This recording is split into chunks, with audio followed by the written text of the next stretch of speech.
Hey, everybody. Welcome back to Therapist Uncensored. This is Sue Marriott. And I'm Ann Kelly. And Sue, guess what? It is sometimes shocking, as in depth as we always are about talking about attachment and neurobiology, that a lot of people out there don't even know what the heck attachment is. Most people, I would say. And that's and The, that's the norm.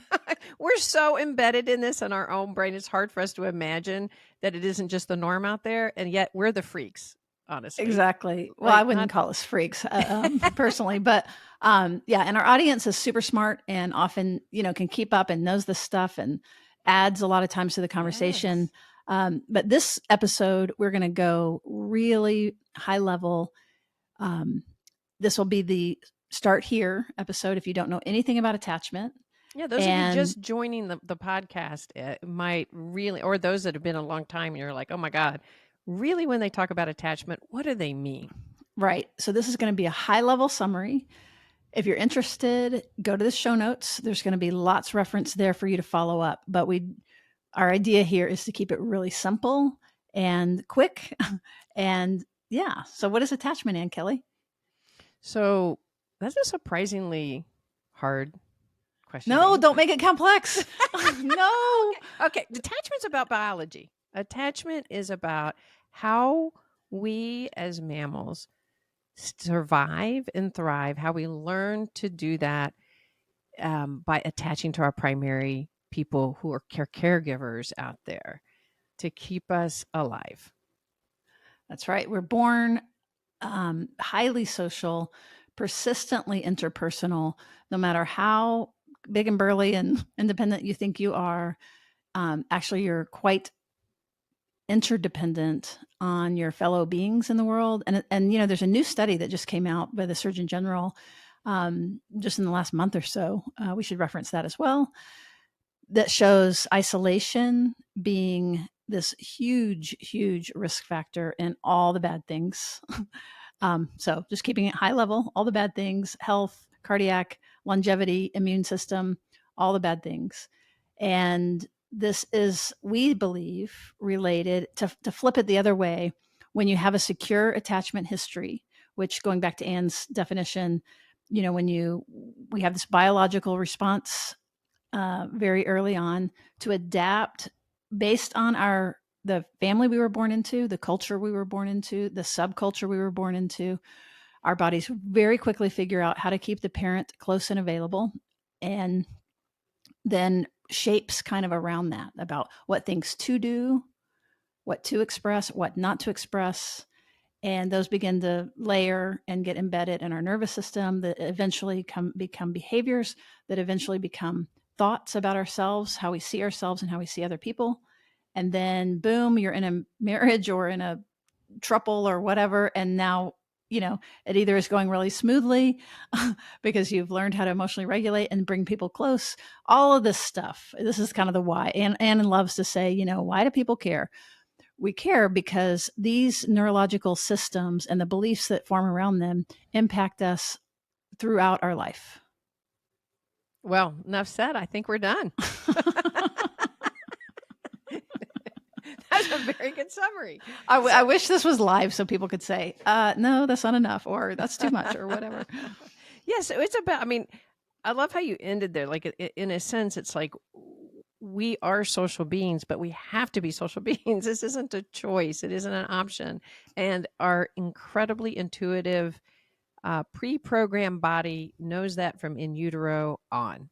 And so our wiring, we come predetermined, like you said, ready to kind of figure it out. What do I need to do to keep these people in my life close and caring and nurturing and not too overwhelmed? And the why do you care is because this isn't just we most people when we're talking about attachment, they think of parenting or they think of what happens. And if you don't even have kids out there in the world, why should you care about attachment? It's because it actually informs how you relate in your social relationships right now, your primary relationships, how you are able to bond with them or the struggles you're having. Those are all not completely, but they are interconnected to how you learned to protect yourself and to connect with other people. Yeah, exactly. And, one of the things too to learn what attachment is also to talk about what attachment is not. So we aren't saying that attachment is everything. And we're not saying that all your problems are only because of attachment at all. As a matter of fact, used to they thought if you had an insecure, if you had an insecure attachment pattern, it was never a diagnosis for a baby. But if the pattern between the infant and the parent was seen as either dismissing or preoccupied.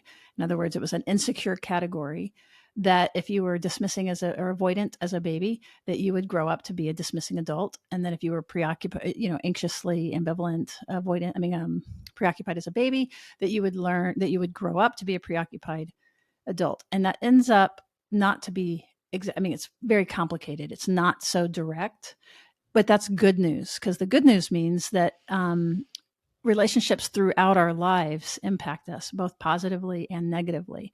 So our brains are constantly adapting to our environment.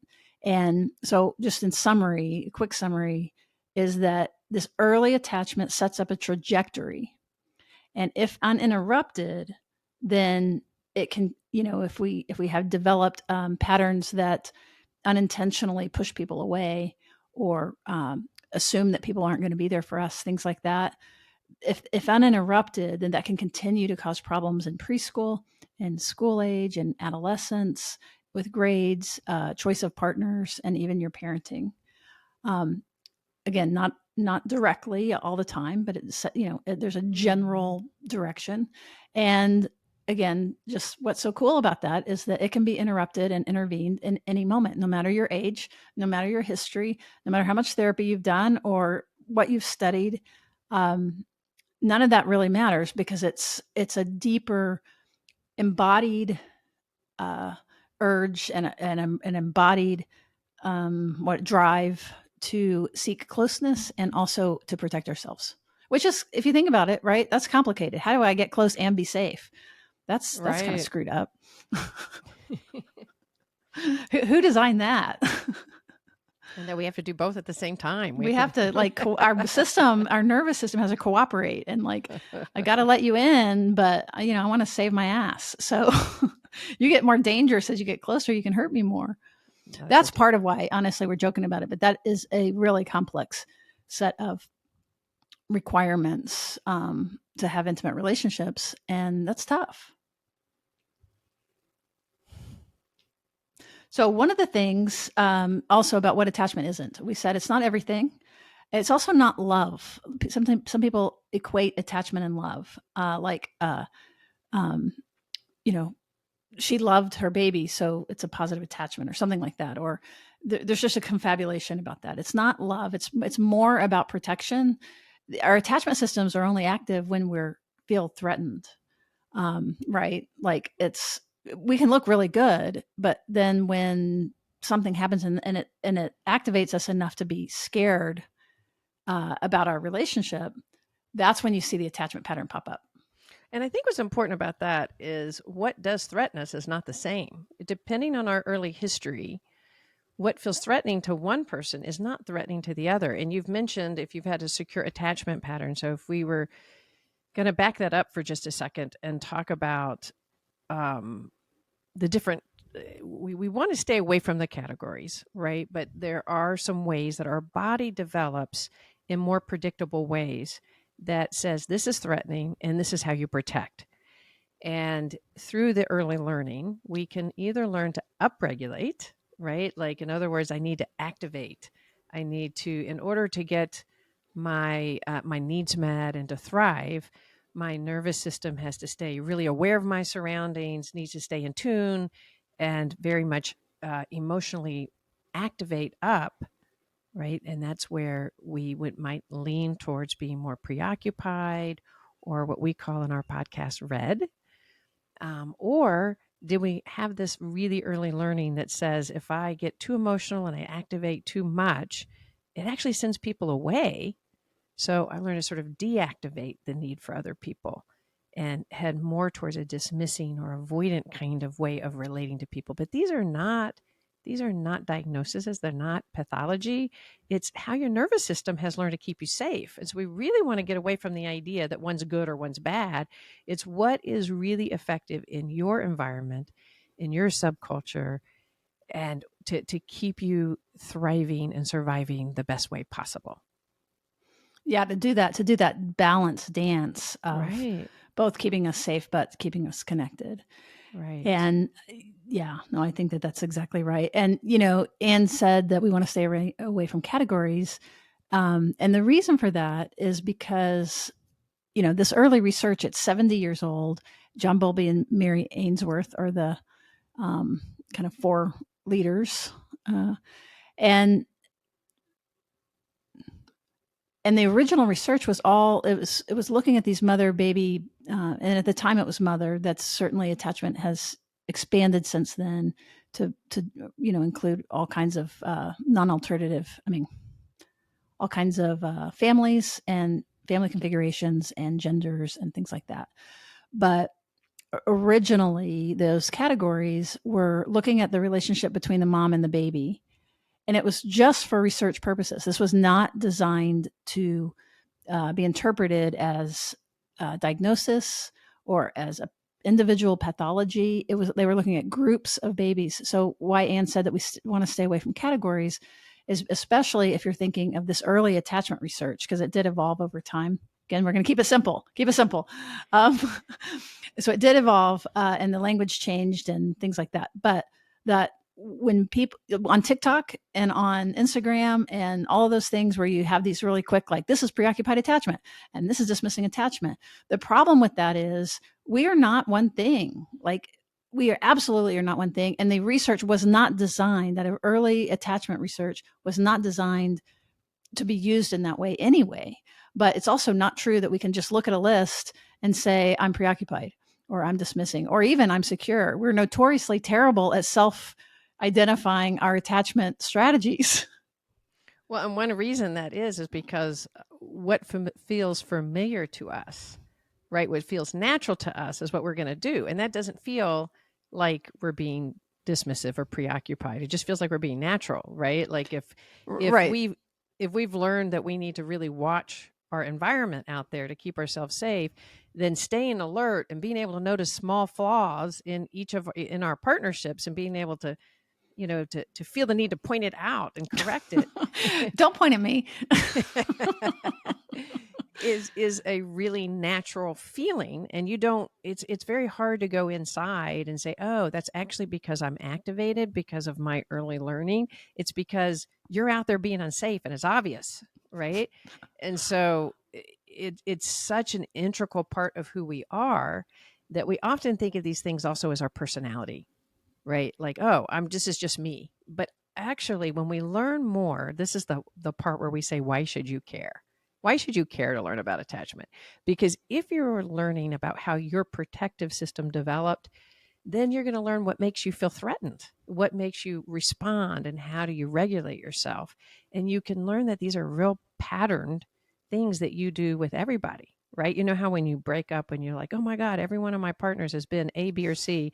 And then somebody finally points out to you, you do know you're the only consistent factor there.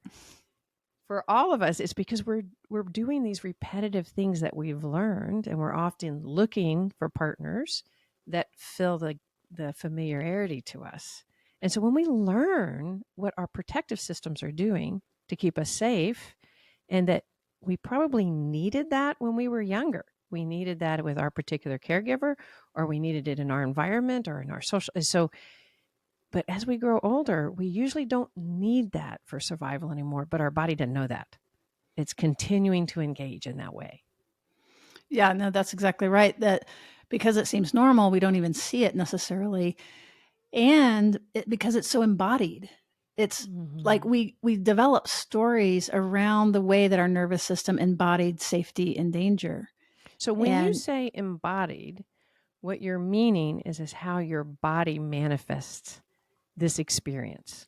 right, so there's the very very early limbic learning, and that before thought, before words, this happens very very early before there's any conscious memory for sure. Mm-hmm. Then you already have your nervous system patterns. And then on top of that, you begin to form, as you age, you begin to, by age, I mean 2 years old, 3 years old. Then you begin to form cognitions and thoughts, but the thoughts, they're forming to make sense of what your natural patterns already are. So Right. that's part of why some of what the research looks at is there's both. This is why that those when you fill out a little quiz online, and that's all of your those are the stories that have formed about that you have consciously about yourself and about relationships, which are important and Mhm. interesting, but they're not the same thing as the original attachment research. Well, and to give you an example, though, when you're saying the embodied story, one of the embodied Oh stories yeah, may I got distracted. Go ahead. one of your embodied stories may be, let's say your body had learned that um, too much emotional connection, too much closeness, too much neediness, for example, if you're emotionally expressive and your body learned that that actually pushed people away or your primary caregiver away, it made them shut down or they get angry or they got overwhelmed, then your body learns, oh, when I get emotions, when I get emotional and I start to cry and I get overwhelmed, I'm actually going to lose connection. And that scares the crap out of me. So then my nervous system starts to develop that belief, right? So what that means is that my body feels threatened when I start to feel emotional. That feels horrible. It feels scary. And all sirens say, shut that down, shut that down. But we don't grow up saying, oh, my body learned this as a young age and I'm doing this. What our body grows up doing is people don't like my emotions, or it's ridiculous to be emotional. You should be able to contain your emotions. You're just weak. So we tell a story about our body's experience. And that story makes sense to us. So if somebody asks us when we're older, our conscious thought, we're usually not so aware of the embodied experience. We're aware of the I can't trust people or people let me down. We're Yeah, don't aware. don't don't air your dirty laundry in public. Yeah, why would you air something? Why would you if you have to reach out for emotional support, that's just weak. Fix yourself. I had to do it, you do it. So those are the stories you tell that are based on your body's experience of threat. But what happens is you quit actually feeling the threat. You don't even know it's threat because you've learned to cut it off so easily and so young, not easily, but so automatically and so young. You don't have conscious awareness of that. Yeah, I mean, yeah, you're especially talking about the pattern that has learned to deactivate, which we call dismissing. Later ends up being called dismissing, or what Ann and I refer to as kind of blue, kind of going, a little cooler over there on that side of the spectrum. And we use the spectrum on purpose, and we use colors on purpose to get the pathology out of it. Actually, the original research used letters, ABC. Um, so we're kind of picking up that idea of like this is just describing a tendency, not a diagnosis. That as we begin to lean in that direction, that yeah, like even earlier, you said this, that it's not that we're thinking these thoughts, it's that we tell a story to explain what our body is doing. That our brain is really there to just create these stories, and it's called the default mode network. Many of you have heard that, and that's kind of us thinking about ourselves, and that's where all the stories lie. And sometimes that can be good, and that we're being self-reflective, and sometimes that stuff can go crazy, and that's when we get anxious, we get depressed, we begin to ruminate, we begin to tell stories, we begin to Anne hasn't responded, she's probably dead, or all those stories that we fill in, that comes from, again, this early learning. This is why goes back to the why do you care. Yeah, I love that part. Why do you care? Because if you can be really hard on yourself if you think that you should be able to just turn this on and off. Like if you're ruminating and like, I know not to ruminate. This is ridiculous. I can't quit thinking about how that conversation I had earlier, and I can't keep thinking about all I said wrong or I did wrong in that conversation. I can't get it out of my mind. And then I start getting mad at myself because I can't get it out of my Oh, mind. that's my favorite loop around there. Yeah, that little loop, like, just stop thinking about that. Like, it's so important to understand that this is not a decision you're making. This is your body's response to, I better stay aware and keep rethinking and get it right, or I'm probably going to get rejected. And this is in one's body. And the reason it matters is the more you learn about your own specific protection system, the more that you can learn ways to soothe that or to really tell a story to get more of a an accurate story, that people aren't really rejecting us, and we can learn to do, even you bring up embodiment. That's one reason why some of the body focused therapies out there are considered so effective. It's like teaching you how to tune into that bodied response and to be able to calm it down so that you can then do what we really want to do. And that's activate our connection system, our ability to really stay connected to other people. Because when we are in our protection system, it overrides. We can't really feel safe enough to connect and to stay close. Yeah, that's right. And one of the advantages, I can't remember if I've said this here or before, but is that when we are in that more secure state, that it it buffers us from the stress response system. That's part of how it translates. I think I did already say this, didn't I? A little bit, but I think Well, it's kind so of complicated. So when we are in, you just talked about the protection system and the connection system, and I love talking about it that way. And that when mhm. we're in the connection system, it means that our brain is flooded with these really feel good oxytocin and serotonin. We feel satisfied. We're Mhm. maybe feel excited, a little dopamine. Like it's the neurochemical bath makes us feel safe and open. We're more generous, but it also protects us from stress. So we're more likely to more accurately respond to and not texting me. That I will have other ideas about what that could be when I'm in that more secure state. So part of why that another this is a why do we care, is because the more we can develop our secure sense of ourselves, regardless of your history or regardless of your therapy or regardless of your PhD, it doesn't matter. But the more that we can develop our that secure system and know how to get back there when we're not feeling it, it buffers us from this chronic stress that's going on in our protection system, which then translates into all kinds of wonderful things like better sleep, better skin, better nails. No, but really like cardiovascular health, immunity, even longevity. So it's an important thing to focus on and to and so why don't we say a little bit, so okay, now people understand what it is, why it's important. Where do we want to direct them? Like what kinds of things should we point them to as introductory things to do to continue this exploration? Well, one of the things that is really, I think, important. We keep talking about protection and connection.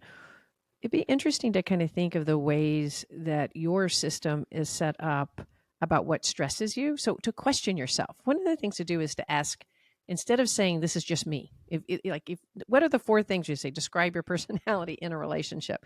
Instead of just saying I'm just an independent person, I don't need help, or I really like committees. I don't like to make a decision without having a committee. Right. No, that one you're not pointing at me. That one you're pointing at yourself. Absolutely. If you have those kind of repetitive dynamics, it's a good idea to stop and think, where does this come from? Because what is the threat under that? What is the worry? Like if for me, I'm trying to Yeah, make a if you didn't decision. have a committee. If I didn't have committee, somebody in the room is going to have to go eat dinner somewhere they're disappointed at, right? Like they're going to be disappointed, right? Um, Right, but see, that's the embedded. exactly. Right, that's the embedded fear or That's the belief. embedded fear. So Okay, but so somebody's disappointed, and then what? if you stop and go, somebody's going to be disappointed. Why is that so hard? Why is it hard to imagine your child or your friend being disappointed? And as I say that, think about your nervous system. Don't just think about your brain. Don't think about your thoughts. Think about what feels embodiedly threatening to you. If somebody's disappointed, how has disappointed impacted you in your life? How has other people that are important to you, when they get disappointed, how has it impacted you? What is the fear? Are they going to disappear? Are they going to get overwhelmed? Those are really important pieces of information to be curious about. Another example would be, do you take control in every situation? Do you have to be the one? Do you have to be the one to pay the check? Do you have to be the one to be in charge? Instead of just saying, I'm just got this personality that's just great at being in charge, that you may, right? These turn out to be strengths, but our strengths usually have the other side. What happens if you're not in charge? Do you then start feeling your nervous system get activated and nervous?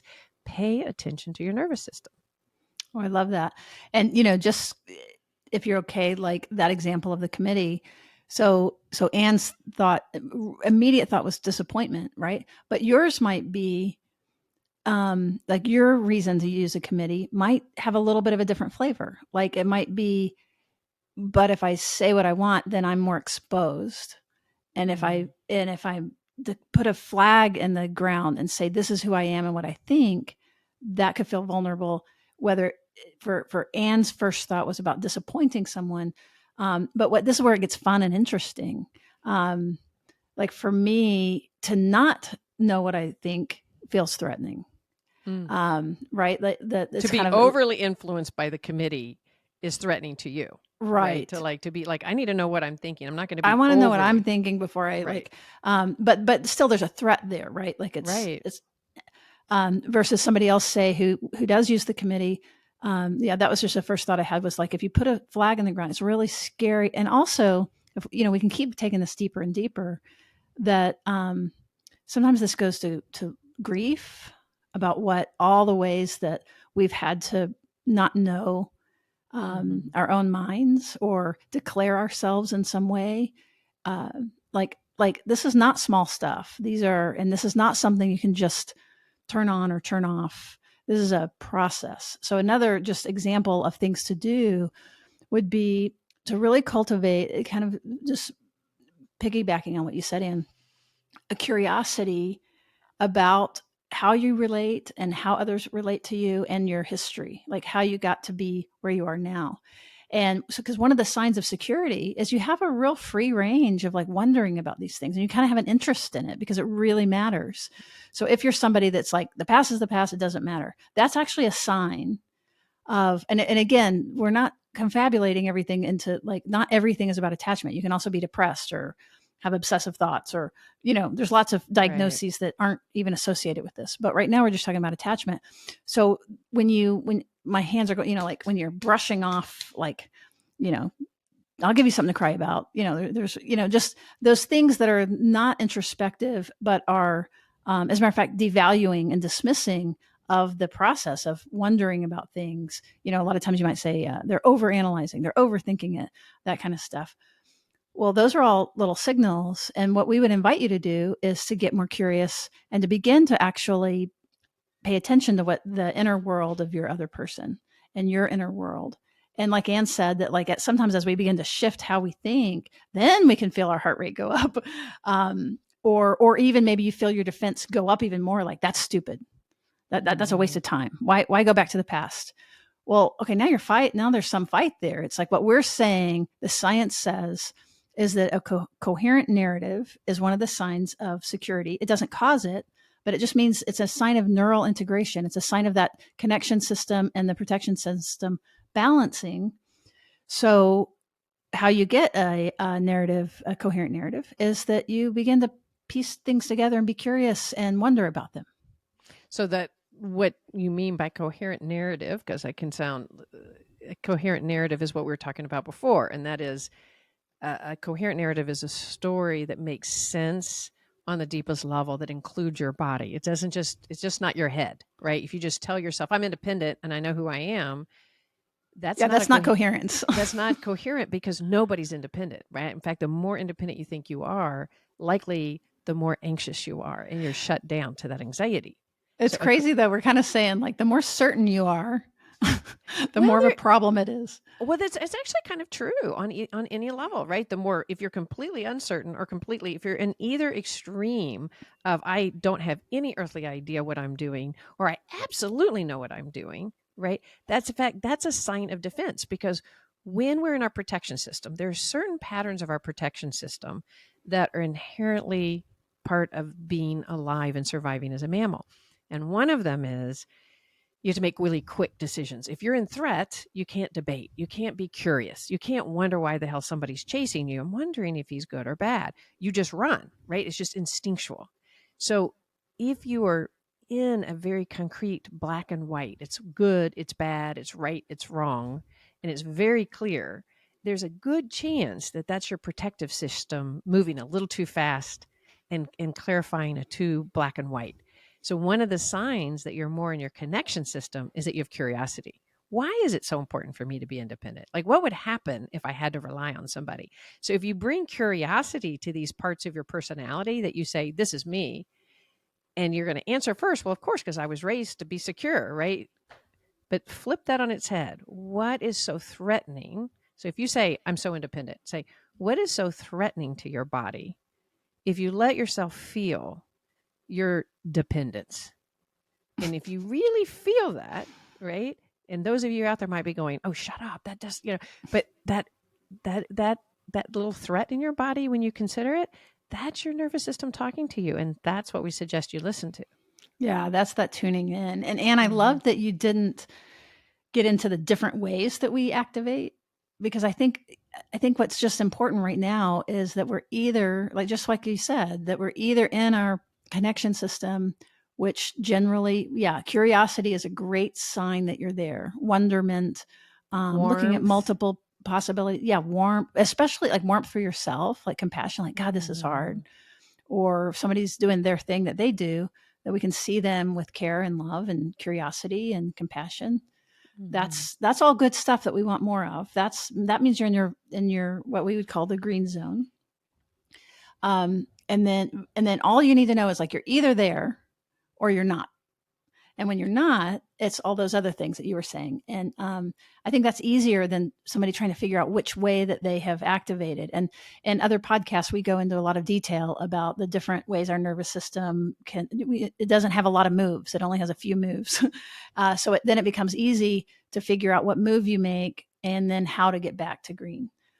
So we will be linking a bunch of other shows, episodes, for those of you that want more. We're trying to keep it simple and high level, but I love that being the first thing, right? Like, you're either, are Mhm. you in your protection system or in your connection system, and And that really both learning your own signs. and both of those are about attachment, right? Like if you're in your protection system, it may be that you need to be, right? Like if you feel rigid and you feel, it may be that you are in a culture that is rejecting. It may be that the government around you is trying to suppress you. Like, the goal Yeah, here you're being isn't persecuted by the right, government because of your right. gender.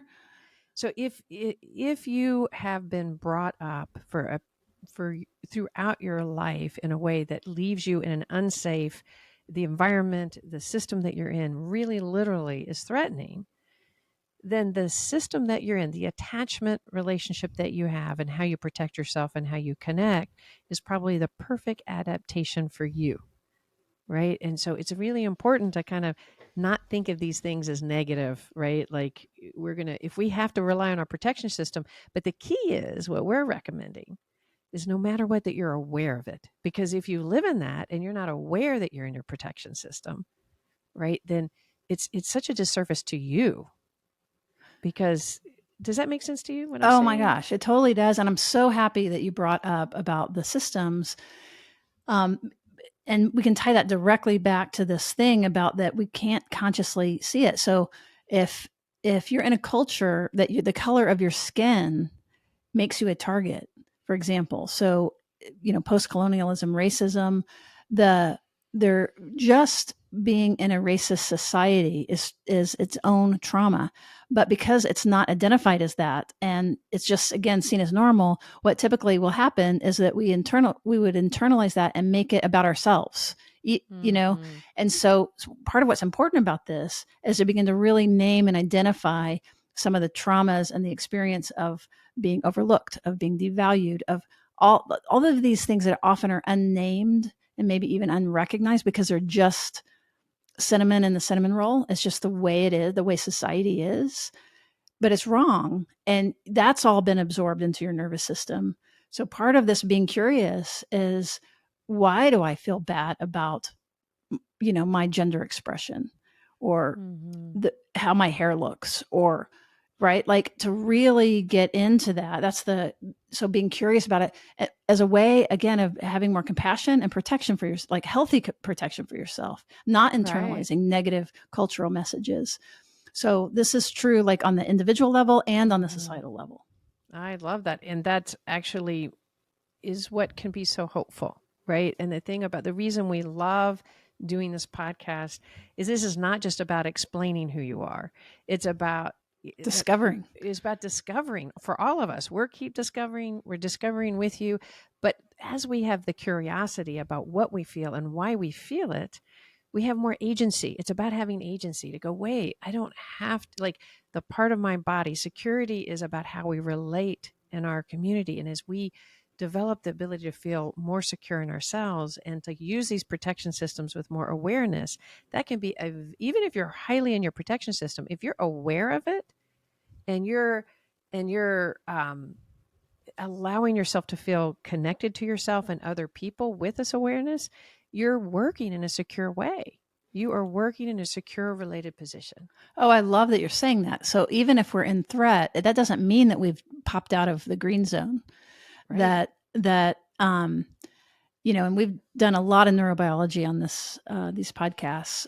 So we won't go into that right now, but just that what you're saying is being aware, like if I'm aware that I'm defensive, it means that some of the top of my mind is still active, and like I still have some choice. Am I going to behave defensively, or just notice I'm defensive and try not to, or identify what part of me is feeling attacked, or what's the threat?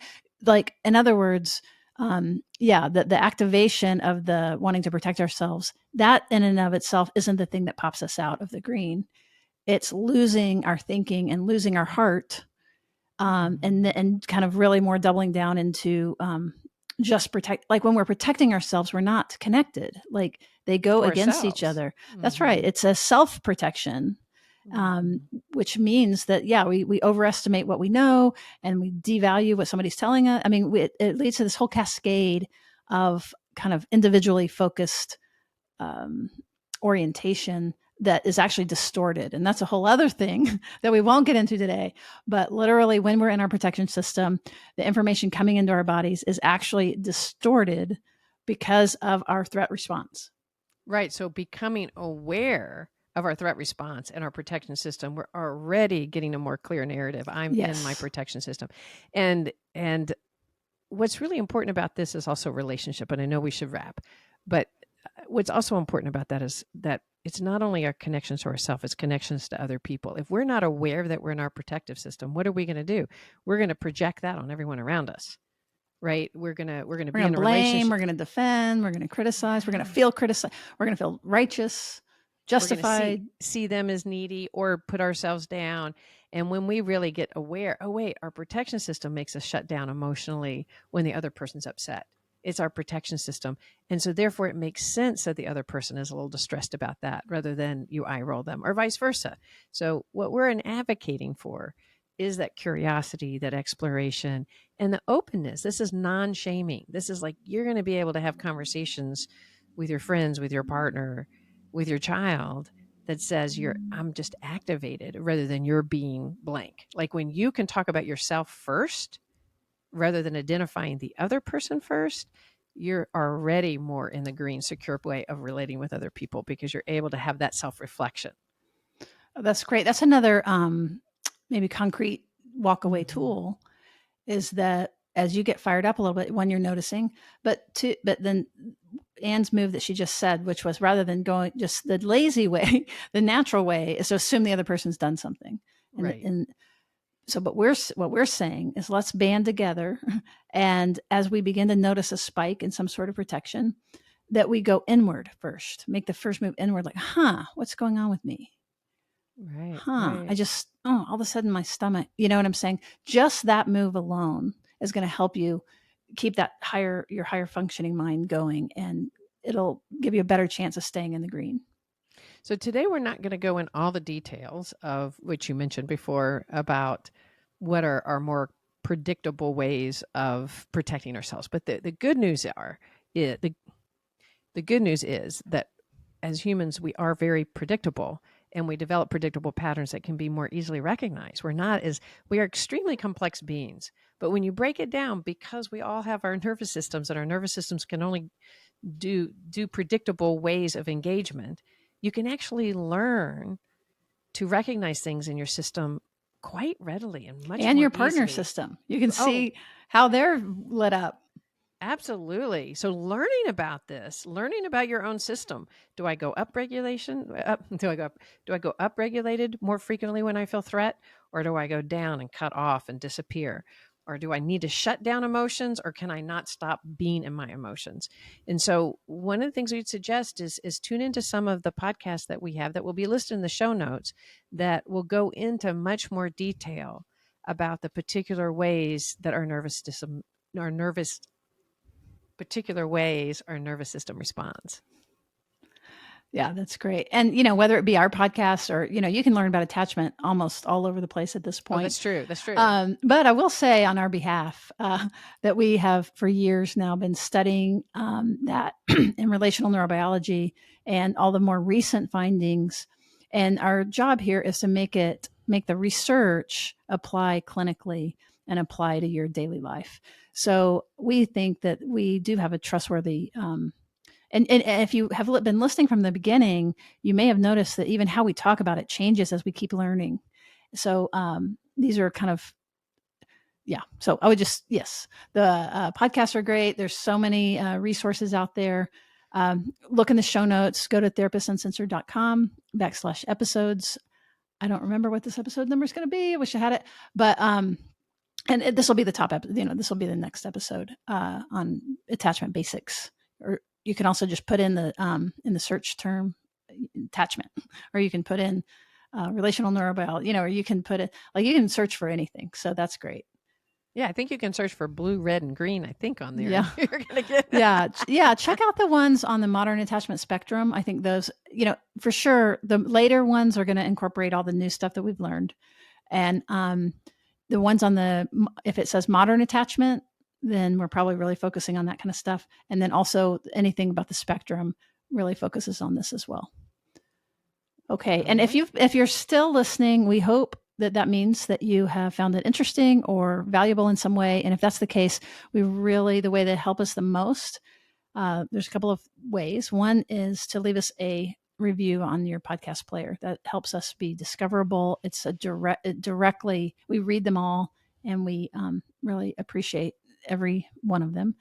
And the other is you could join in. We have a special online community. We call them Our neuronerd group. Our neuro nerds. That's right. That's at Therapist Uncensored Therapist Uncensored, not backslash. One of our listeners was correcting us. therapistuncensored.com/join. And that will, for as little as $5 a month, you get all kinds of extras, including an ad-free feed, which is awesome. But also, you know, we do all kinds of things. Just I may as well mention, since I'm saying that, like reading groups, and often the authors themselves will come in at the end and answer questions. Not always. We've had some of the authors and the original researchers do direct teaching. We've led study groups before. There are peer groups. There's all kinds of things that just kind of come up now and then. And so, yeah, join in. We would love to have you. Not to mention, you help get this podcast far and wide to those who might not otherwise get it by supporting us. So, well, and while we're saying it, we also give a large portion of our corporate, like all the ad sales. We donate that to help mental health access for those traditionally left behind. So we're very happy about that. And you guys help us do that. All right. Thanks for joining us, and we'll see you around the bend.